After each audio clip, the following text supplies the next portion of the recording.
오늘의 말씀은 이렇게 시작합니다.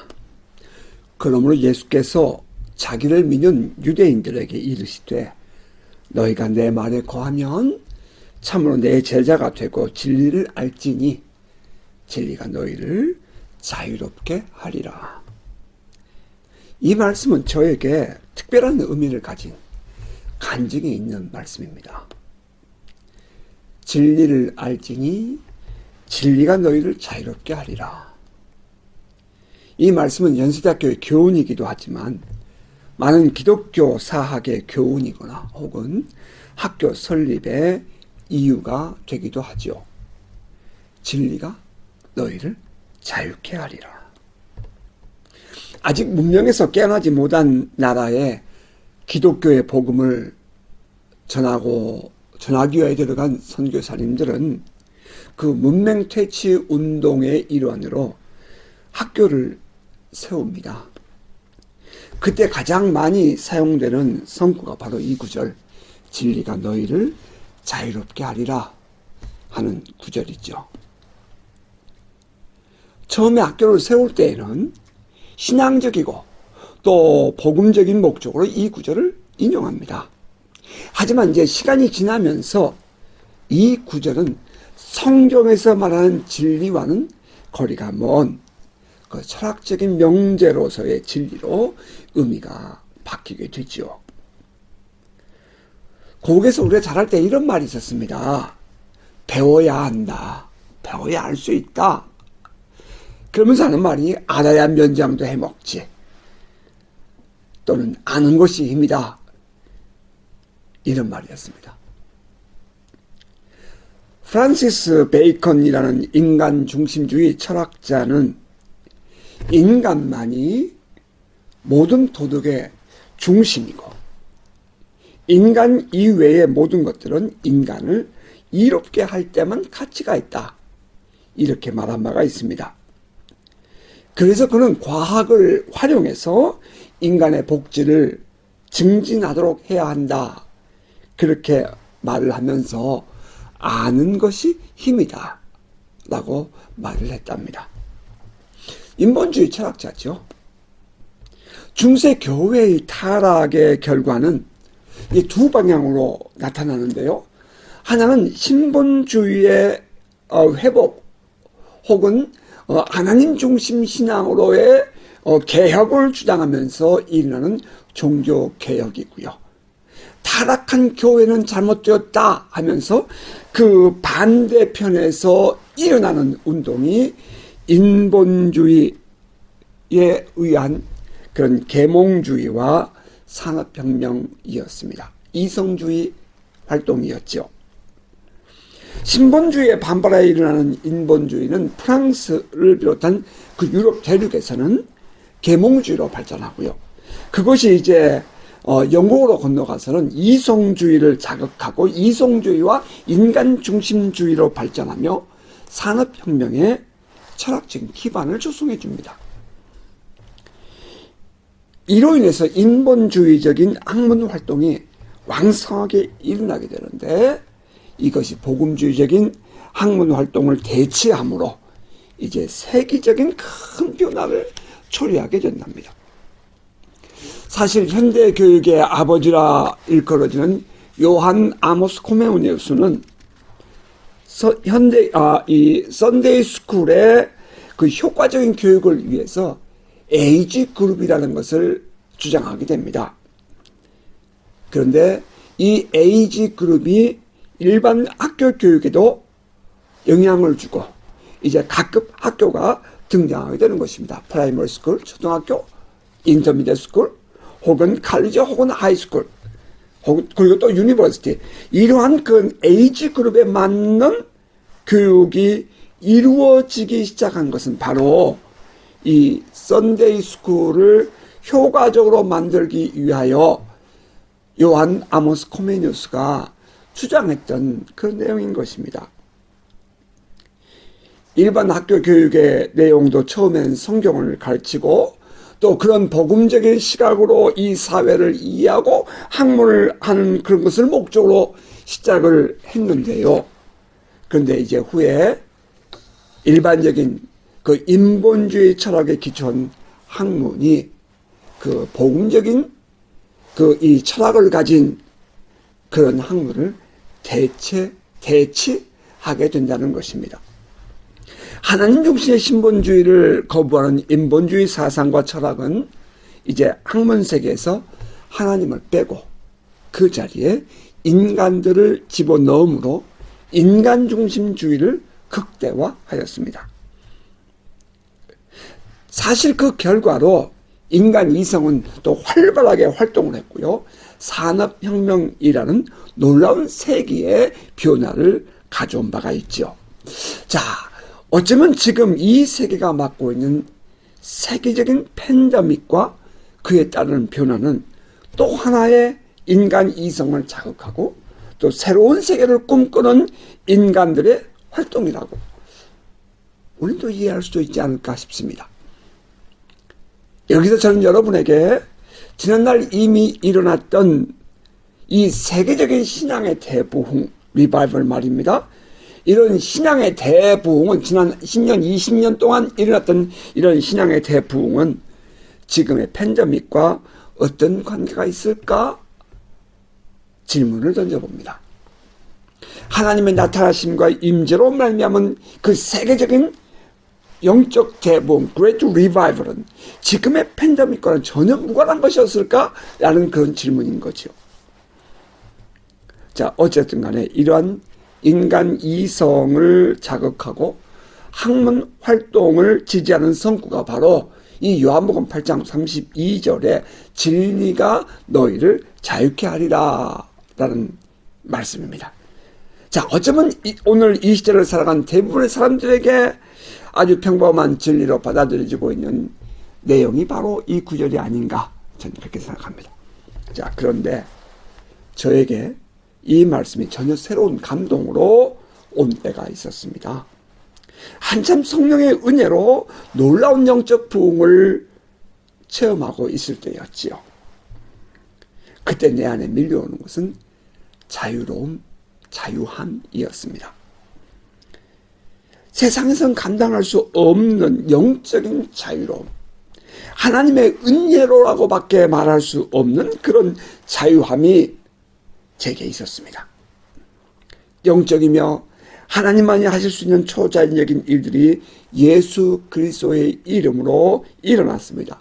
사도행전 2장과 사도행전 3장의 그 베드로의 고백이 우리 안에서 현실로 드러났고 마지막 날에 성령을 부어주시라는 주의 말씀이 우리의 삶 속에서 현실 속에서 일어나는 것을 우리는 보았습니다.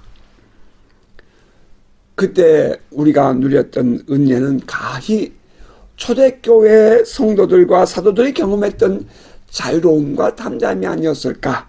전 그렇게 생각합니다. 그 무렵 저에게 새로운 인식으로 다가온 말씀이 바로 이 요한복음 8장 32절 진리가 너희를 자유롭게 하리라 라는 구절이었죠. 정말 감격적이었고 놀라운 은혜였습니다. 자, 이때 한편으로 또 이 한편으로 저에게 밀려오는 또 다른 깨달음이 있었습니다.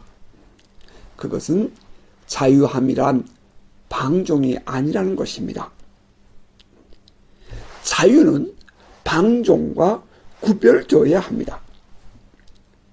자유는 어떤 규범과 한계가 있다는 말이죠. 그 어떤 범위 안에서 누리는 자유, 어떤 규범 안에서 누리는 자유, 이것이 진정한 자유입니다. 그러나 이 규범을 벗어나서 한계를 벗어나면 그것은 더 이상 자유가 될 수가 없다는 것입니다. 우리는 그것을 방종이라 이렇게 말합니다. 죄성에 길들여진 자기의 본능대로 행동하고 누리는 것, 그것은 자유가 아닙니다. 이때 그 자기 본능대로 산다는 것은 스스로가 하나님이 되어 자기 마음대로 사는 것을 의미하지요. 기본적으로 우리 모든 인간은 하나님의 피조물이라는 인식을 가지고 살아야 합니다. 다시 말해서 하나님께서 허락하신 그 에덴 동산 안에서는 살아내야 하는 룰이 있다는 것입니다. 인간이 그 하나님의 정하신 룰을 벗어나고 싶었을 때에 행하는 것이 방종입니다. 원수 마귀는 인간을 그렇게 넘어지게 하였습니다.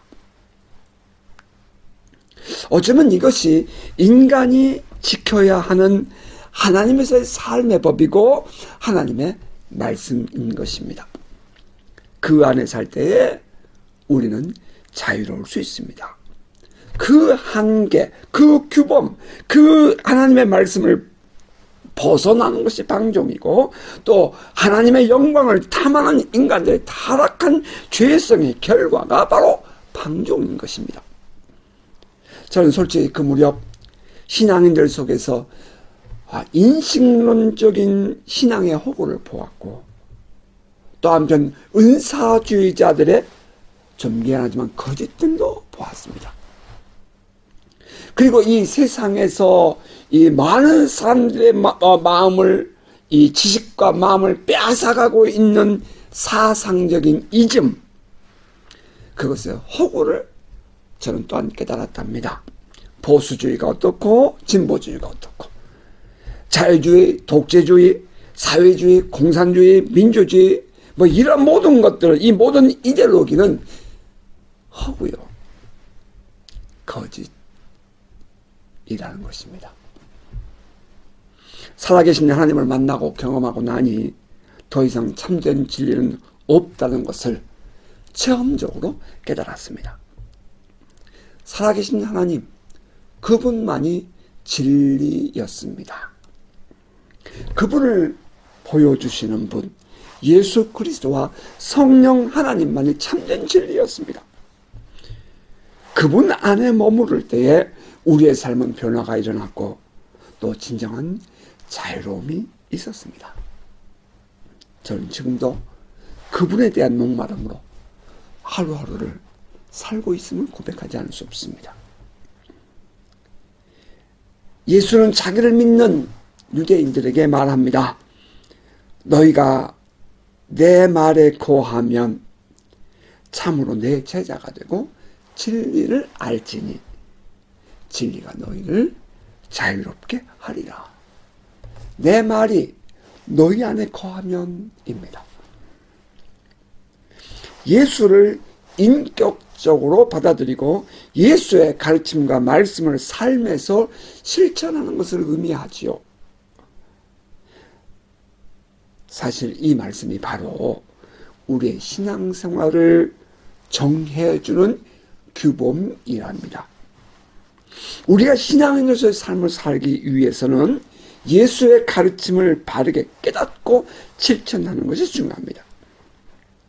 이때 비로소 우리는 주님의 제자라는 평을 듣게 되는 것입니다.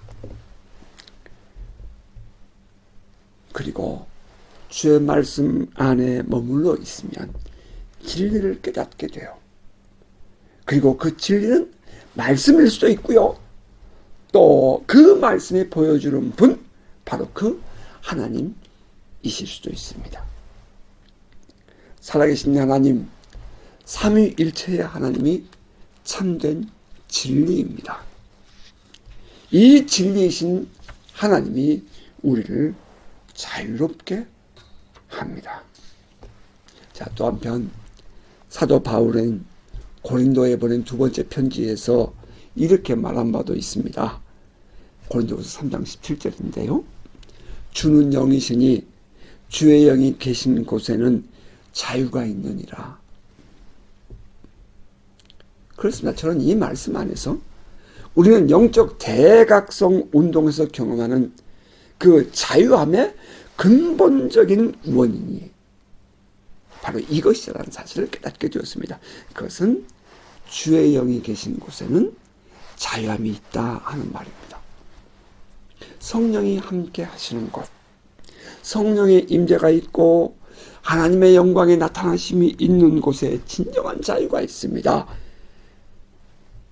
바라긴 하나님의 영이 함께하는 여러분의 삶 되시기를 주의 이름으로 축원합니다. 자, 이러한 전제를 가지고 다시 말씀을 보십시다. 여러분, 오늘은 성경을 함께 읽어가면서 함께 또 묵상하도록 하겠습니다. 33절입니다. 그들이 대답하되 우리가 아브라함의 자손이라 남의 종이 된 적이 없거늘 어찌하여 우리가 자유롭게 되리라 하느냐. 예수께서 대답하시되 진실로 진실로 너희에게 이르노니 죄를 범하는 자마다 죄의 종이라. 종은 영원히 집에 거하지 못하되 아들은 영원히 거하나니 그러므로 아들이 너희를 자유롭게 하면 너희가 참으로 자유로우리라. 그들은 아브라함의 자손이라 하면서도 여전히 그 안에 감춰진 죄와 허물이 있었다는 것입니다. 예수는 그 부분을 지적하면서 죄를 짓는 자마다 죄의 종이다 라고 지적을 했습니다. 여기서 아들이 너희를 자유롭게 하면 너희가 참으로 자유로우리라, 이 말은 하나님의 아들이 너희를 자유롭게 한다 하는 그런 말이거든요. 다시 말하면 죄로부터의 자유, 죄책감으로부터의 해방을 의미합니다. 이 자유는 우리가 스스로 나는 자유해, 나는 자유해, 나는 자유롭다 이렇게 말한다고 해서 스스로 자유로운 것이 아니라는 거예요. 우리가 아브라함의 자손이다, 우리는 자유로운 사람이다 이렇게 말한다고 해서 그것이 너희가 자유롭다는 것이 아니라는 것이죠. 하나님께서 하나님의 아들로부터 하나님의 아들이신 예수께서 너희는 자유다, 자유롭다 라고 말해 주어야 자유하게 된다는 것입니다. 그것은 오직 예수 그리스도의 십자가를 통해서만 가능한 거지요. 아들이 너희를 자유롭게 하면이라고 표현했습니다. 자, 다음 절 넘어가십시다. 나도 너희가 아브라함의 자손인 줄 아노라. 그러나 내 말이 너희 안에 있을 곳이 없으므로 나를 죽이려 하는도다. 나는 내 아버지에게서 본 것을 말하고 너희는 너희 아비에게서 들은 것을 행하느니라. 자, 여기서 그냥 지나칠 수 없는 내용이 나오네요. 예수는 아버지를 말하는데요. 그때 그 아버지는 대문자 F예요. Father예요. 하나님 아버지를 말하는 것입니다. 그리고 너희는 너희 아버지께서 들은 것을 행하느니라 할 때 그 너희 아비는 누구냐면 바로 육신적인 아버지, small 레터스예요. 작은 글자예요. Father, 너희 아버지에게서. 자, 그런데 예수는 내가 아버지에게서 본 것을 말했다. 하나님의 프레젠스, 하나님의 임재 앞에서 내가 본 것을, 직접 본 것을 내가 너에게 말한 것이다. 그런데 너희들은 너희 육신의 아버지에게서 들은 것 말하는 것 아니냐, 이 말입니다. 여기서 이제 본 것과 들은 것의 차이가 나지요. 예수는 본 것을 말했습니다. 직접 체험한 거예요. 하지만 유대인들은 직접 체험하지 않고 들은 것을 말하는 것입니다. 직접 보고 체험하는 것과 전해 들은 것의 차이, 어느 것이 더 확실할까요? 그런데 참 놀랍게도 많은 사람들은 자기들이 직접 체험해 보지도 않았고 그냥 전해 들은 것이었으면서도 마치 자기가 직접 체험하고 본 것처럼 주장하고 말하는 경우가 있다는 거예요. 그 놀라운 것은 직접 체험한 사람들보다도 전해 들은 사람들의 그 주장이 더 진실인 것처럼 힘을 가질 때에 참 우리는 가슴이 많이 아팠었지요. 사람들은 일반적으로 자기의 생각 정해놓고 다른 사람들의 말을 듣는 경향이 있답니다. 이때 말을 듣는 사람들은 기본적으로 자기의 생각이 다른 사람보다 우월하다 하는 그럴 땐 편견을 가지고 듣기 때문에 직접 경험한 사람보다 그 전해 듣는 그 말을 더 선호하게 된답니다. 그래서 그들은 자신감 있게 정죄하고 비판하죠. 이제 그들의 중심에 있는 것이 무엇인지 우리가 또 뒤에 봅니다. 예수께서 지적해요. 그런데 그들이 하는 말은 진실이 아니라는 거지요. 자, 이제 39절입니다. 대답하여 이르되 우리 아버지는 아브라함이라 하니 예수께서 이르시되 너희가 아브라함의 자손이면 아브라함이 행한 일들을 할 것이거늘 지금 하나님께 들은 진리를 너에게 말한 사람인 나를 죽이려 하는도다. 아브라함은 이렇게 하지 아니하노라. 너희는 너희 아비가 행한 일들을 하는도다. 대답하되 우리가 음란한 데서 나지 아니하였고 아버지는 한 분뿐이시니 곧 하나님이시로다. 우리 히브리서에도 그런 말이 있습니다. 아브라함은 장차 오실 그리스도를 보고라고, 예수 그리스도를 바라보고 그 믿음으로 그는 살았다 이렇게 말했습니다. 그러니까 이 예수는 그 아브라함을 보는 것입니다. 아브라함은 그렇게 하지 않았다는 거지요. 그런데 지금 이 유대인들은 여전히 예수께서 가르쳐 주신 그 말씀을 받아들이지 못합니다. 우리는 아브라함의 자손이고 우리는 하나님이 우리의 아버지시다 이렇게 주장하는 거예요. 자, 그러자 또 예수께서 그들에게 다시 말씀하십니다. 너희가 아브라함이 내 조상이라고 말하지만 그러나 너희 안에는 아브라함의 믿음이 없다. 자, 여기서 우리는 또 요한복음 1장 12절 13절을 돌아보게 되죠. 영접하는 자, 곧 그 이름을 믿는 자들에게는 하나님의 자녀가 되는 권세를 주셨으니 이는 혈통으로나 육종으로나 사람의 뜻으로 나지 아니하고 오직 하나님께로부터 난 자들이니라. 하나님의 자녀가 되는 권세는 혈통으로나 육종으로나 사람의 뜻으로 나지 않는다. 너희가 아브라함의 자손이라고 하면서 너희가 하나님의 자녀라고 말하는 것은 틀렸다 그 말입니다. 오직 예수 그리스도를 영접하고 그 예수 그리스도의 이름을 믿는 자만이 하나님의 자녀가 되는 권세를 받습니다. 하나님의 자녀가 될 수 있습니다. 그러나 유대인들은 여전히 자기들은 아브라함의 자손이므로 아브라함의 자손이므로 우리는 하나님의 자녀다라고 주장하고 있다는 것입니다. 자, 조금 더 내려가죠. 42절입니다. 예수께서 이르시되 하나님이 너희 아버지였으면 너희가 나를 사랑하였으리니 이는 내가 하나님께로부터 나와서 왔습니다. 나는 스스로 온 것이 아니요 아버지께서 나를 보내신 것이니라. 어찌하여 내 말을 깨닫지 못하느냐. 이는 내 말을 들을 줄 알지 못함이로다. 자, 그렇습니다. 성령이 아니고서는 예수가 믿어지지 않습니다.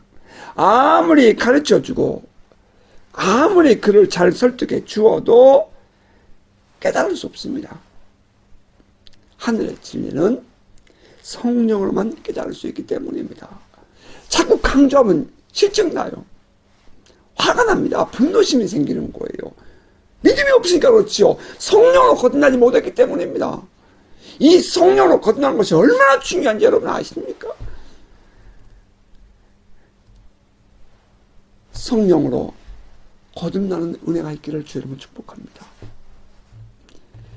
여러분의 세계관이 바뀌고 여러분의 삶을 바라보는 눈이 바뀌시기를 바랍니다. 하나님 중심으로 하나님께서 하신 일들, 하나님의 그 섭리가 여러분 안에 보여지기를 주 여러분 축복합니다. 눈이 열려야 합니다. 귀가 열려야 합니다. 성령의 은혜가 있기를 주 여러분 축복합니다. 여기 또 하나의 중요한 진리가 그 말씀 가운데 들어있네요. 예수는 하나님께로부터 나오신 분이고 하나님이 보내신 분이라고 말했습니다. 여기서 우리는 예수를 보면, 우리가 예수를 보면 하나님이 보인다 하는 그 말의 뜻을, 진리를 깨닫게 됩니다. 왜 우리가 예수를 보면 하나님이 보입니까? 예수와 하나님은 일체이시기 때문입니다. 자, 그것을 어떻게 우리가 설명할 수 있나요? 바로 오늘 본문에 들어있어요. 하나님께로부터 나왔다 하는 것은 곧 그 하나님 그분이다 하는 뜻이고요. 또 하나님이 보내신 분이다 하는 말은 하나님과 예수가 영광과 권능이 동등된 분이다라는 뜻입니다. 영광과 권능이 동등되려면 어떻게 해야 돼요? 똑같은 분이어야 되는 거지요. 조금이라도 뭔가가 다르면 동등할 수가 없는 거지요. 그런데 유대인들의 이 히브리인들의 미시나에 의하면 보내는 자와 보냄을 받는 자는 영광과 권능이 동등하다 했고요. 그리고 바로 그 말은 보내는 자와 보냄을 받는 자는 동일한 분이다 라고 되어 있습니다. 자, 유대인들의 표현은 유대인들의 이해로 해석하면 옳지 않습니까?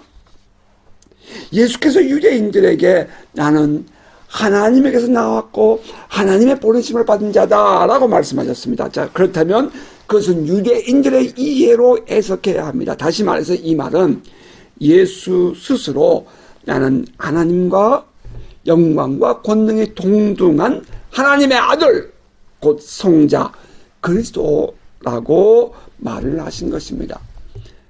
유대인들에게 내려오는 그 다니엘의 전성, 다니엘이 보았던 그 메르카바 전성, 하나님 보좌 우편에 앉으신 바로 그 인자, 하나님과 영광과 권능이 동등하신 바로 그분, 그런 뜻입니다.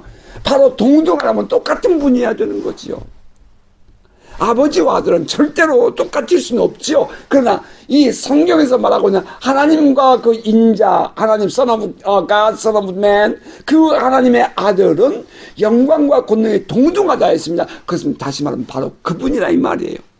바로 그분, 예수가 하나님인 것입니다. 이 요한복음을 읽으면 우리는 바로 그 예수 안에서 하나님이 보이는 것입니다. 그래서 예수는 그렇게 말씀하신 거예요. 나는 하나님의 아버지에게서 나왔고 아버지가 나를 보내셨다 라고 말합니다. 자, 그런데 유대인들은 이 말을 들으면서도 깨닫지 못합니다. 예수 뭐라고 얘기했어요? 들을 줄 몰랐기 때문이라는 것입니다. 들어도 듣지 못하는 안타까움, 아무리 말씀을 가르쳐 주어도 성령으로 거듭나지 못해서 듣지 못하는 이 안타까움이 어찌 오직 유대인들 뿐이었겠습니까? 오늘 여러분은 어떻습니까? 10년, 20년, 30년 예수를 믿어도 똑같은 자리에서 뱅뱅 맴도는 믿음 생활로 하루하루를 살고 있지는 않는지요?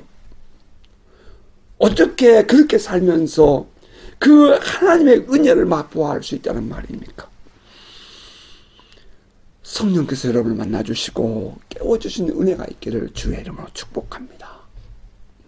자, 이어지는 말씀은 44절입니다. 너희는 너희 아비 마귀에서 났으니 너희 아비의 욕심대로 너희도 행하고자 하느니라. 그는 처음부터 살인한 자요 진리가 그 속에 없으므로 진리에 서지 못하고 거짓을 말할 때마다 제 것으로 말하나니 이는 그가 거짓말쟁이요 거짓의 아비가 되었습니다. 내가 진리를 말함으로 너희가 나를 믿지 아니하는도다. 여기 이 본문에 보니까 이 말씀에 보니까 마귀의 속성이 들어있네요. 마귀의 속성은 첫째 욕심, 둘째는 살인, 그리고 셋째는 거짓입니다. 이것이 마귀의 속성이랍니다. 여러분 주변을 보세요. 이 세상 믿음 없는 사람들의 감추어진 그 속내 실제는 결국 이 세 가지의 영향력 아래 살고 있지 않습니까? 욕심, 살인, 거짓 말입니다. 진리 앞에서 분노하고 흥분하는 자신을 감추지 못해서 그 탁이 드러내는 사람들 말이죠. 그들은 마귀의 영향력 아래 살고 있는 것입니다. 참 안타깝습니다. 또 내려갑니다. 너희 중에 누가 나를 죄로 책잡겠느냐? 내가 진리를 말하는데도 어찌하여 나를 믿지 아니하느냐? 하나님께 속한 자는 하나님의 말씀을 듣나니 너희가 듣지 아니함은 하나님께 속하지 아니하였음이로다. 지금 예수께서 대화하고 있는 사람들 누구라 했어요? 31절 보니까 예수를 믿은 사람들이라고 표현하지 않았습니까? 예수를 믿는다고 말하는 유대인들이었습니다. 근데 지금 그런 그들에게 이렇게 말씀하시는 거예요. 내가 진리를 말하는데도 어찌하여 나를 믿지 아니하느냐? 하나님께 속한 자는 하나님의 말씀을 듣나니 너희가 듣지 아니하면 하나님께 속하지 아니하였음이로다. 너희들은 나를 믿는다고 말하지만 실상은 그렇지 않다. 너희들은 하나님께 속한 자가 아니므로 내가 하는 말을 제대로 알아듣지 못하고 있는 것이다. 주님이 그렇게 지금 말씀하신 것입니다. 하나님께 속한 자는 하나님의 말씀을 듣나니 너희가 듣지 아니하면 하나님께 속하지 아니하였음이로다. 아무리 달래고 아무리 말을 해줘도 들리지 않는 거예요. 이유가 뭐라고요? 하나님께 속하지 않았기 때문이에요. 욕심에 사로잡힌 자, 거짓말과 거짓된 행동에 길들여진 자, 결국에는 자기의 유익을 위해서라면 살인도 벌일 수 있는 자, 그런 사람에게 진리를 말하면 그 말이 들리겠습니까? 회개하고 그런 자신의 감춰진 모습에서 벗어나기를 바랍니다. 벗어나야 해요. 정말 자신의 가슴을 찌고 우리가 주님께로 돌아와야 합니다. 진정으로 주님을 나의 구주로 영접하는 은혜가 있어야 합니다. 이러한 사람에게서는 결코 우리가 믿음의 열매나 이 건강한 믿음의 삶을 기대할 수가 없답니다. 주님은 안타까운 마음으로 그들에게 이렇게 말씀하셨습니다. 너희가 내 말에 거하면 참으로 내 제자가 되고 진리를 알지니 진리가 너희를 자유롭게 하리라. 말씀을 맺겠습니다. 우리의 신앙을 살아계신 하나님께 주기를 바랍니다. Believe in God. 하나님께 여러분의 믿음을 주십시오. Trust in God. 하나님께 여러분의 신뢰와 여러분의 믿음을 주시기 바랍니다. 오직 그 하나님이 일하는 그 인격 안에 여러분 믿음을 주시기 바랍니다. 그리고 그 하나님과의 만남과 사귐의 깊이를 더해 가시기를 바랍니다. 여러분의 믿음대로 될 것입니다. 여러분의 말은 힘이 있어서 여러분이 말한 그대로 여러분의 삶이 되어져 가는 것을 곧 보게 될 것입니다. 여러분이 주님과의 사귐과 깊이가 더해져 가면 기도대로 됩니다. 보는 대로 됩니다. 내 말이 너희 안에 거하면 무엇인지 구하라. 그러면 이루어지려고 주께서 말씀하셨습니다. 믿음은 바라는 것들의 실상이여 보지 못하는 것 증거입니다. 보는 대로 되는 것입니다. 하나님의 영, 성령이 계시는 곳에는 진정한 자유가 있습니다. 그 살아계신 하나님을 향한 목마름, 간절함이 저와 여러분 모두에게 있기를 바랍니다. 그리고 바라기는 이번 한 주간도 주의 말씀이 우리 안에 살아있고 그 말씀이 우리의 삶이 되어서 참으로 진리가 우리를 자유케 하시는 그 은혜를 누리는 복된 성도 되시기를 주의 이름으로 축복합니다. 아멘.